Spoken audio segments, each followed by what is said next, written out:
उत्तर प्रदेशात गंगा एक्सप्रेसवेवर लढाऊ विमानांचं नाईट लँडिंग, राफेल, जगवार आणि मिराज सारख्या लढाऊ विमानांचं टेक ऑफ आणि लँडिंग ड्रिल। आपत्कालीन परिस्थितीमध्ये एक्सप्रेसवेवर विमानांचं लँडिंग करता येणार।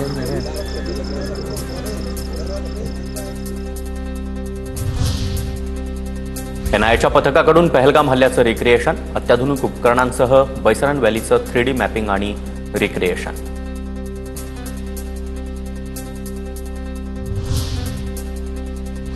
पहलगाम हल्ल्यानंतर चौकशीसाठी तब्बल 3000 जणांना पोलिसांनी ताब्यात घेतलं।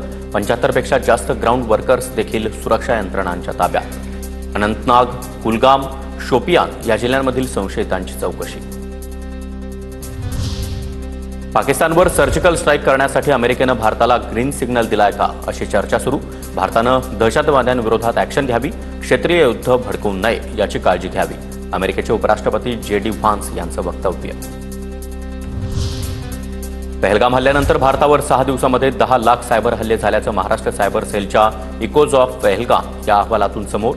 हल्ल्यामागे पाकिस्तानसह मध्यपूर्व, मोरोक्को, बांगलादेश आणि इंडोनेशियामधील इस्लामिक सायबर गटांचा हात असल्याची देखील माहिती। पहलगाममधील हल्ल्यामध्ये पाकिस्तानच्या गटाचे पुरावे मिळाले। बेताब व्हॅलीमध्ये दहशतवाद्यांनी शस्त्र लपवल्याचं तपासात उघड। एनआयएकडून पहलगाम हल्ल्याचा प्राथमिक तपास अहवाल तयार। दहशतवादी POKमधील त्यांच्या हँडलर्सच्या संपर्कात होते। राफेल लढाऊ विमानामध्ये आता ब्रह्मोस देखील बसवण्यात येणार। सूत्रांची माहिती, ब्रह्मोस हे नेक्स्ट जनरेशन सुपरसॉनिक क्रूज क्षेपणास्त्र।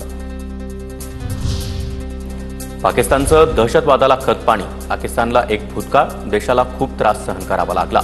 एका वृत्तवाहिनीला दिलेल्या मुलाखतीमध्ये बिलावल भुट्टोची दहशतवादाला आश्रय दिल्यावरून कबुली।